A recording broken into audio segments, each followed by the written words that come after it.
Hello world, it's Birdo Prey 5, Qapla, and welcome to my review of Star Trek Strange New Worlds, Season 1, Episode 8, The Elysian Kingdom.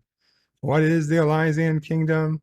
Well, apparently it's a children's book that Dr. Mbenga reads to his daughter, who is, of course, being kept in the transporter buffer of the sick bay transporter system without anybody knowing it except number one, Una, to keep his daughter alive from a disease she caused that without staying in a transporter buffer while he's looking for a cure would surely have killed her. He apparently has been operating like this for years under the noses of the senior staff, even without the approval or notice of the chief engineer, which of course made it very, very risky for the daughter, since there were thousands of times that she was seconds away of being erased or deleted or whatever. I mean, it is unbelievable the risk he was putting his daughter through, especially with the knowledge that stasis fields are alive and well in the 23rd century and is the place to put somebody who is sick but not yet able to cure their illness. You put them in stasis. Why he wanted to put her in the transporter buffer, pull a Scotty, even though he is no Scotty, even though Scotty doesn't do this for another 50, 60, 70 years. And even when he does, he's only half successful at maintaining it. Whatever. We're here and we've got to fix the issue. So the writers decided that they got tired of writing Star Trek. Yes, only 8 episodes in to Star Trek Strange New Worlds did the writers say, hey, last week we almost wrote a decent issue of Star Trek. I think we all deserve a change. And they all said, yay, party time. And they got their ice creams, and their parents probably came down and cheered at them. And then one of them probably got their friend to go to their parents' special place and bring their special vegetables over, which they smoked. And then we ended up with this episode, the Elysian Kingdom. I call it Code of Honor 2, Electric Boogaloo, but you can pick whatever title you want. Apparently, we live in a world where people just pick what they want. You don't want to be a Star Trek writer? You don't have to write about spaceships and space creatures. You can write about, kings and queens and court gestures and anything you want to write about. Why should only sci-fi writers write sci-fi, right? Why not make sci-fi writers write any type of fantasy? Certainly not to be a Star Trek writer. That would be ridiculous. Anyway, this episode, it ruins everything, basically. It brings up some good, there are a couple of good parts. The very beginning, you kind of get that Princess Bride vibe, but then by the time you're way in, you're like, no, this isn't Princess Bride. This is Princess Garbage Face. And there's no Fezzik. There's no Inconceivable. There's nothing that brings it back to Princess Bride vibes, just to slow it. I mean, in Princess Vibe, you get true love. In this, you get true nothing. You have an 8-year-old girl. Okay. This is the story. This is the story of how adult writers wrote a children's story supposedly rewritten by an 8-year-old girl to contain many scenes of lesbian love. Many scenes of lesbian love. So much lesbian love that the lesbians joke about how much love they're making. And I'm sorry, this is not kissing Dax lesbian love. There's no kisses. There's no kisses involved because it's terrible. You would have 8-year-olds describing the physical. So they don't describe the physical, but they keep reminding you that what they're supposed to be saying. Why would an 8-year-old girl be writing this? It doesn't make any sense. Nevertheless, we are supposed to believe that what we get seen over the next 55 minutes, and it's not going to go 55 minutes, this review, people. I don't think it's going to go half that, is been rewritten by Dr. Mbenga's daughter, and that an alien who was in a random nebula that the Enterprise was tasked with mapping happened to pick up on the fact that his daughter was in the transporter buffer, and this entity, which apparently was female, even though it is literally the type of being that would have no gender, it is a space, I'd say a space monster, but a space brain. It was described as a space brain that just comes into existence from absolute nothingness. A brain comes into existence from absolute nothingness. And that's what this was. And it could detect that the doctor's daughter was being held in the transporter buffer. So this brain created a reality based on the book that was in the doctor's brain. He was reading it. It created a book. It created a reality for her from this book, the Elysian kingdom, so that the daughter could be a part of the Elysian kingdom. But then the daughter wanted to rewrite the Elysian kingdom because it was too patriarchal and not enough lesbians. So I'm not joking. So the daughter says, "Hey, Dad, why can't we make our own ending?" And Dr. Mbenga thinks about this for a while. And he's like, "You know what? We can make our own ending. You've just got to get better first." And she's like, "Oh, and when I get better, can I see your quarters?" And this is your quarters, not our quarters, mind you. Your quarters. Dr. Mbenga says, "When you get better, I'm going to give you a tour of the whole ship." And I realize now when I read books to my nephew that this is a children's book. And this book, the Elysium Kingdom, is very much a children's book. And I have to say, I was a little heaved out when I realized what they started talking about. Why would this need to be in a children's book? And it sounds like this was a big FU to a certain state of this country that has a certain giant company Disney park. Oh, did I say Disney park? Yeah. A giant company park in it. And although this company is not Disney, somehow they just wanted to say, "Hey, Disney, we got your back. Even though we're looking to destroy you, in the ratings, we very much have your back politically. It doesn't make any sense.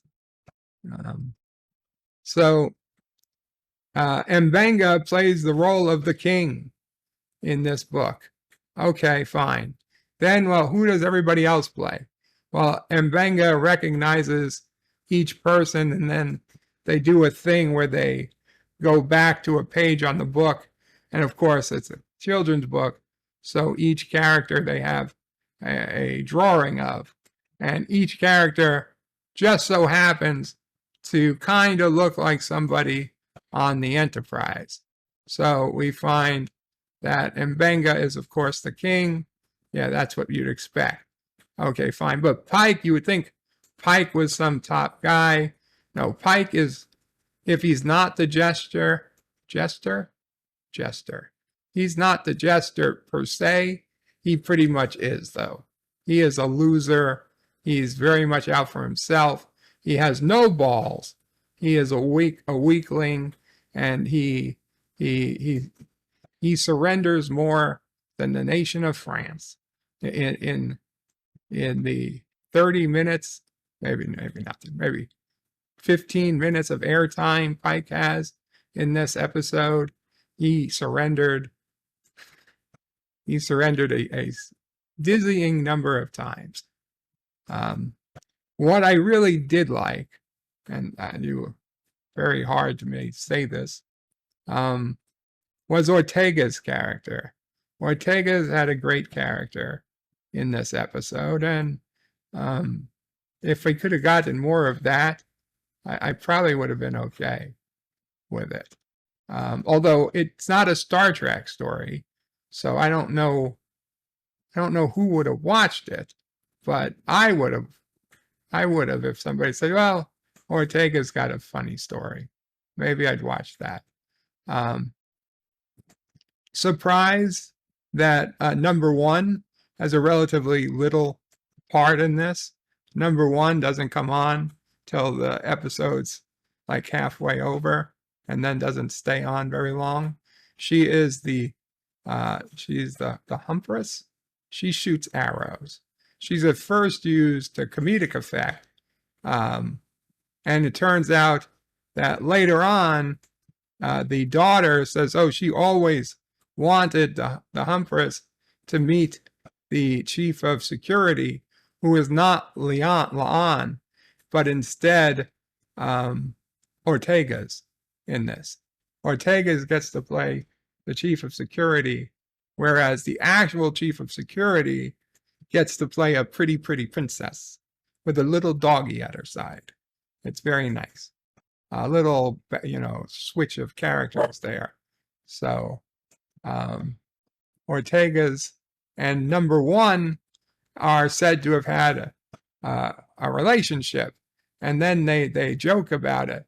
Like, not only did we have a relationship, we had a serious one at that, and like a lot happened. Like they got to see a lot of each other, and then they reminded us again and again and again just how much of each one the other one had seen, just in case we were 8 years old and didn't pick up on that fact. They had to really bash it into us. Mommy, why does she keep saying she's seen a lot of that woman? Because they're lesbians. Oh. Mommy, what if I don't want to be a lesbian? You have to be a lesbian. That's what it was said. Your school sent you home and said, you're a lesbian now. I'm sorry. Oh well. Hey, it works out for the boys, assuming they want to be lesbians. Anyway, where were we? Oh, the book. So Nurse Chapel, I don't know what she is. She gives readings on people. I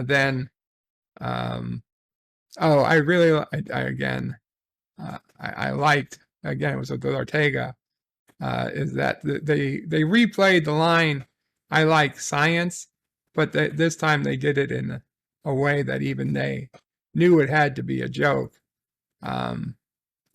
We have Hemmer, the Anar, the Andorian subspecies, who is the chief engineer. He's back this episode after being away an episode completely, probably to get upgraded antenna, because in this episode his antenna actually move. His antenna can move in this episode, which makes it all the more ridiculous why we didn't see his antenna moving all season. Because obviously I was only joking that his antenna moved now. If his antenna can move now, they probably could have moved all season. They just didn't have somebody to operate them until today. I don't know what. They don't move all the time either. It was just in 1 or 2 scenes did they move. I guess the rest of the time it's too expensive to have movable antenna. So Hammer and okay.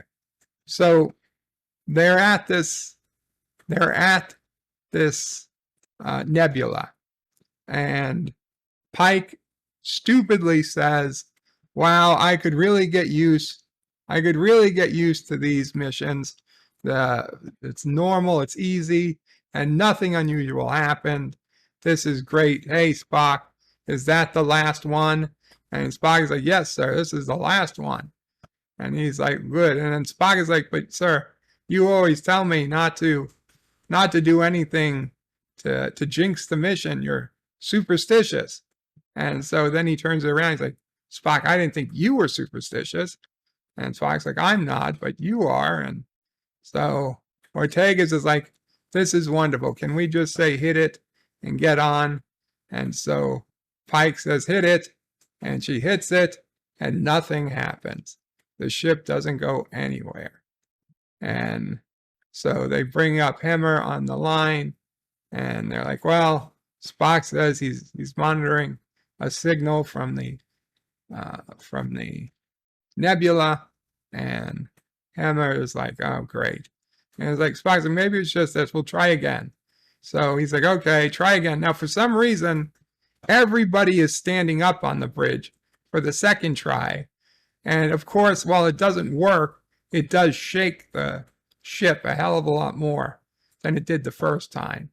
So now everybody on the bridge falls over, to the point that the captain immediately calls for M'Benga to come to the bridge for a medical, whatever. M'Benga was already on his way to his own quarters to sleep per orders of number 1, who is the only person who knows that his daughter is in the transporter buffer. She saw him working late, as he often does, and she ordered him to go sleep. But by the time this all happened, obviously, number 1 was out of the picture. So when M'Benga comes on the bridge immediately turns into the castle from the book he was reading, and M'Benga becomes the king. And I think I told you who became some of the other characters. So it turns out that Hemmer is the only other character besides M'Benga who remembers who they were. For whatever reason, Hemmer and M'Benga became immune to whatever else was going on. Although M'Benga did have his clothes changed, and I guess so did Hemmer. But Hemmer gets carried away, literally down the path, and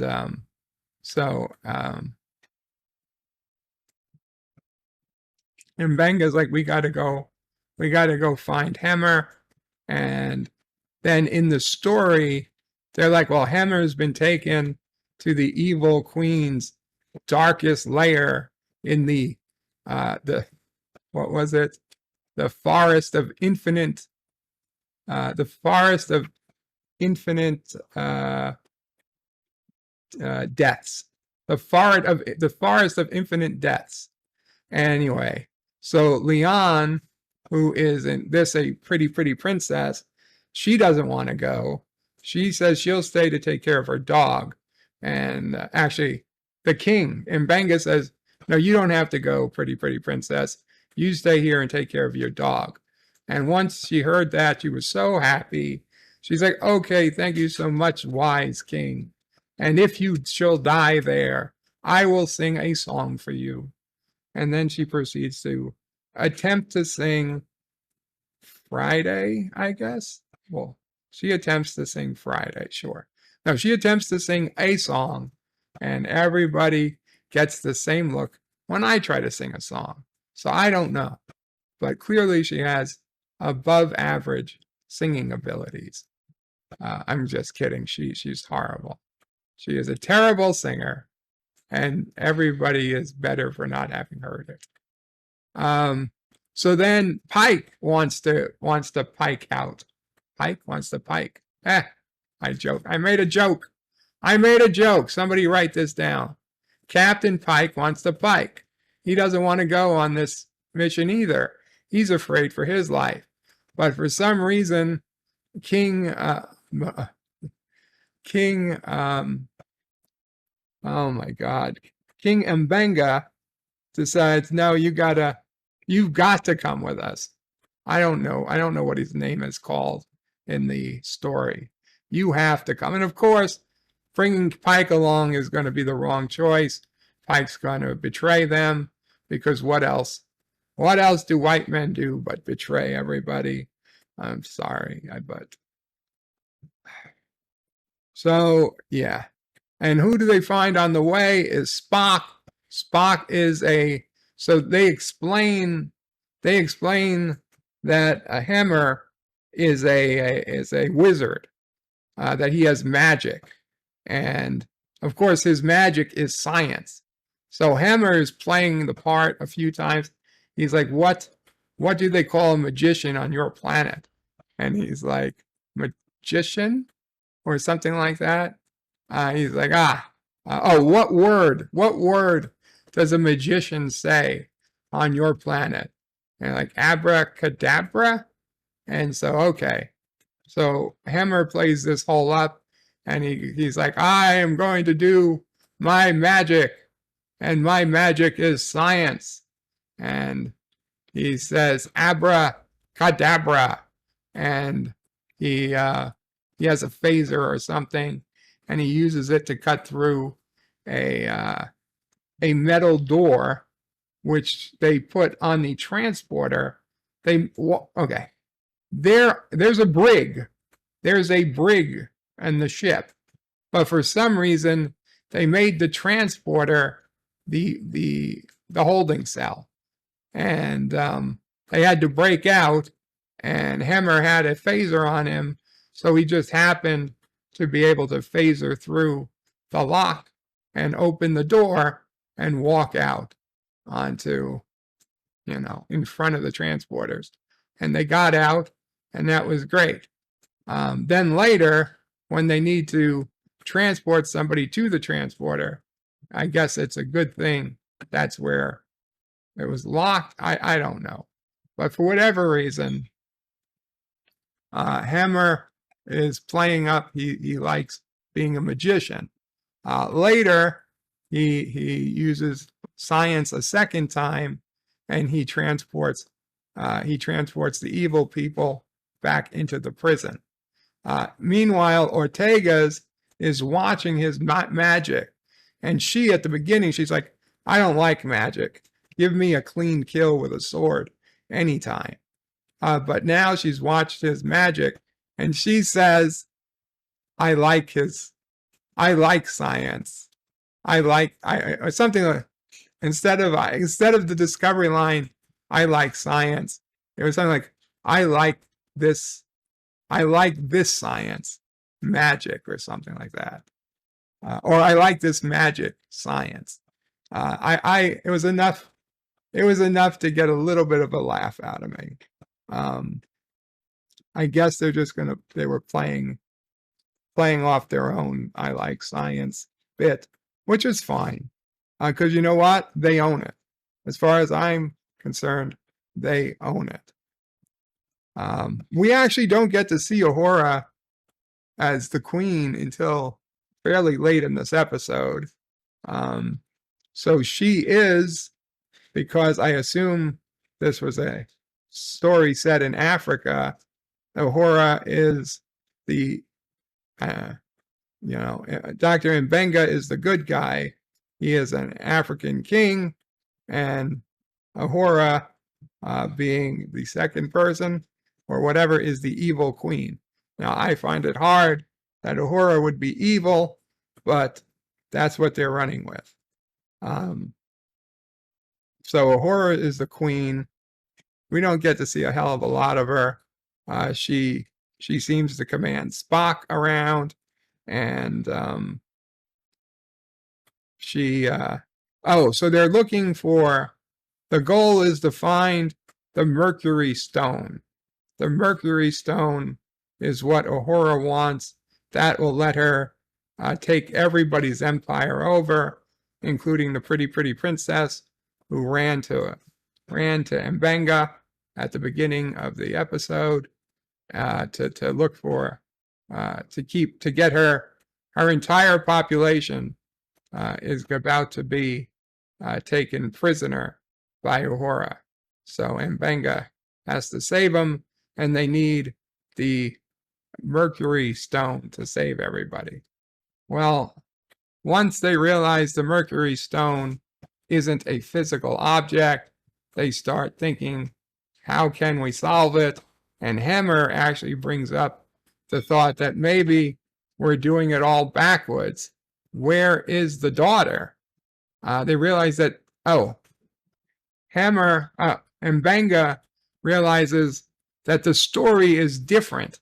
The story is not playing out like the way he reads it. He reads it every night or every week.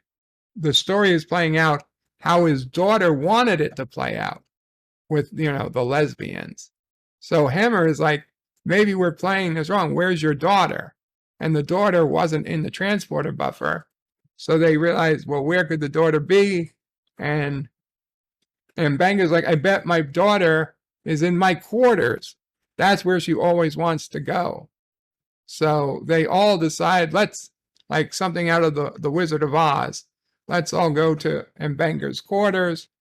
Of course, Pike is going to betray them. Spock overhears this. So Spock tells Uhura they're going to Mbenga's quarters. So Uhura pulls Pike out of prison and says, I want your loyalty. He's like, oh, sure, you have my loyalty. You get it. So Pike is waiting outside of Mbenga's quarters. No one feels that this is suspicious in the slightest way. Mbenga opens his quarters, and just like that, Pike puts a knife in front of Mbenga's throat and is like, ha ha ha, I've caught you, my king. I'm sorry, but I must report, I am no longer your subject. Like, har, har, har. Everybody knew this. You're the last person to know. Whatever. Then there's a commercial break. Even though I don't have commercials, there's still that break.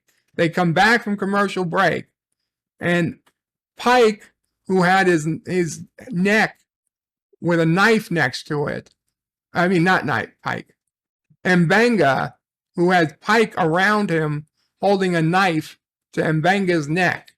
And then the commercial break comes back. And then for some reason, in the 2-second break, Pike gave up the knife. The queen came down. The entire royal guards of Uhura's came down. And Pike is now 2 or 3 rows behind the queen. And Mbenga is just standing there in front of his door.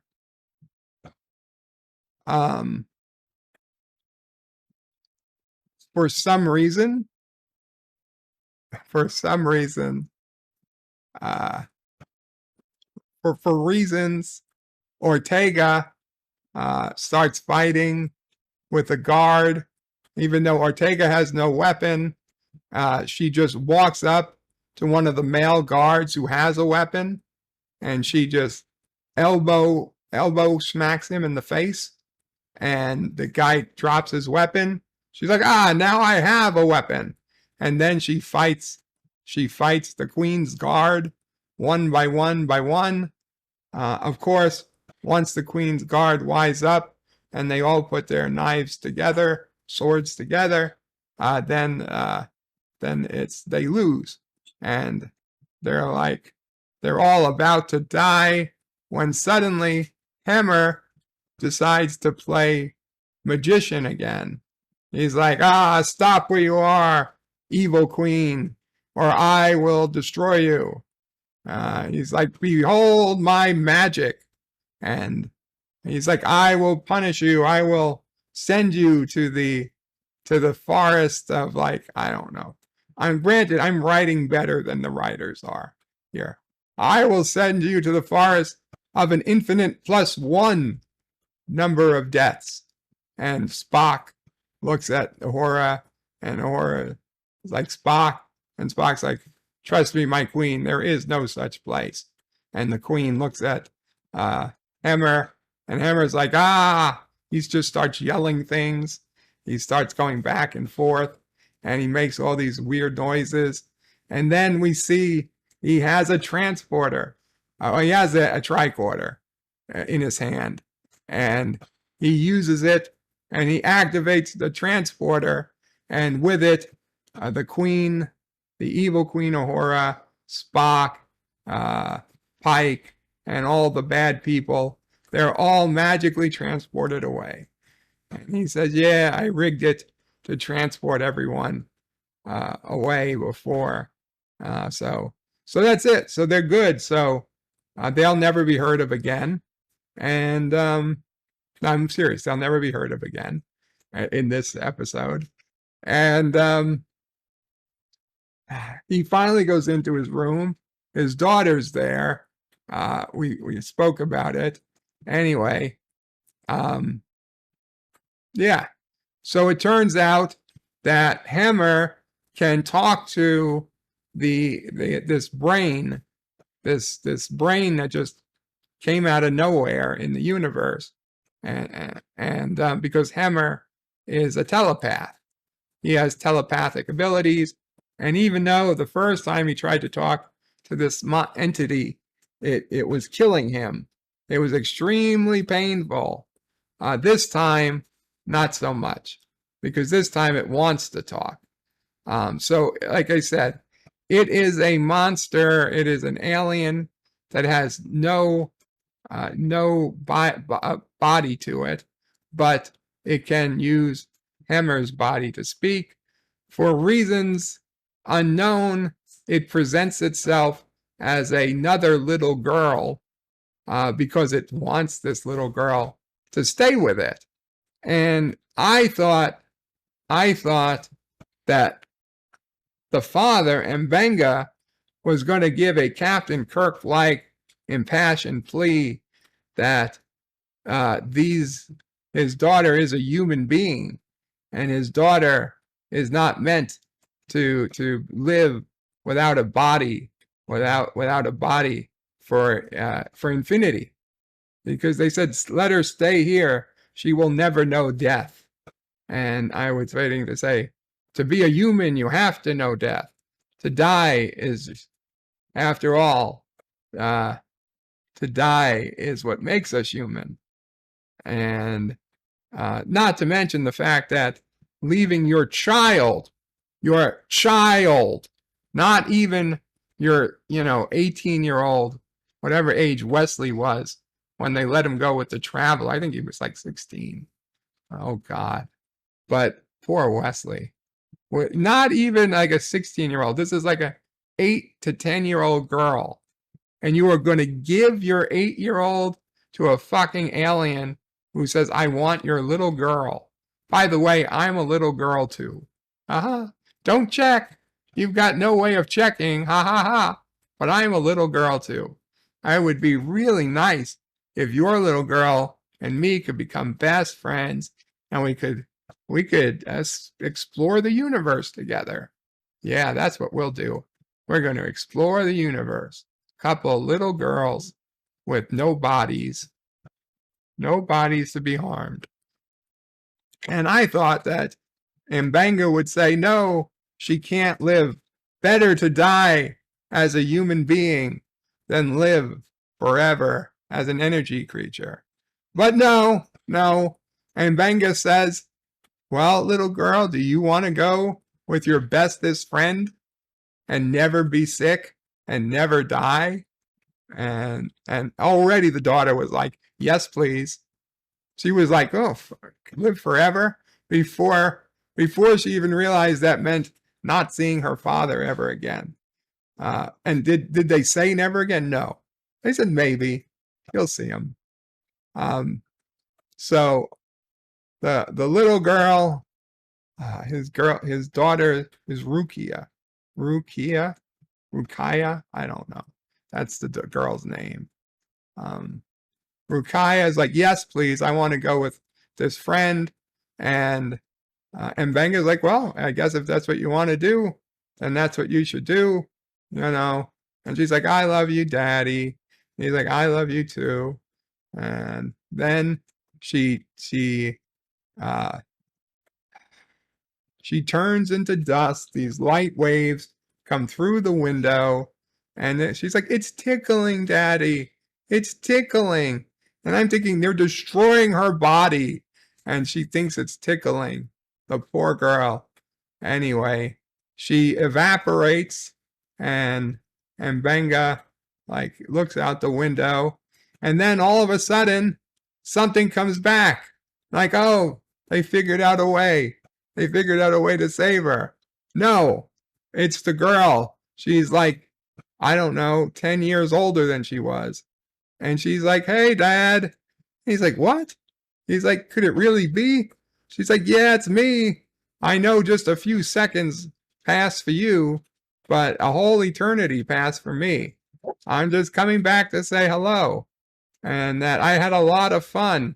I really like, oh my God, I forgot the name. I think it's Randy? Whatever. It's a woman's name. I guess it's not Randy. It's a woman's name. I really like whatever. He's like, you named your friend? She's like, yeah. He's like, you named your friend after your mom? And she's like, yeah, I did. And M'Benga is like crying at this point. I'm thinking, oh, that's weird. That's really weird. Considering all the lesbianism they reminded us was happening this episode. What did you know, why would you name your lesbian friend after your mother? I don't know. Maybe it's something only a woman can explain. You know what? Please don't. No, I'm not asking for an explanation. And that's it. And at the end of the episode, Hemmer wakes up with a headache, and he doesn't know how he got. Oh, Hemmer also comes in to the doctor's quarters at the very end, because yeah, he was the bridge. He doesn't remember what happened.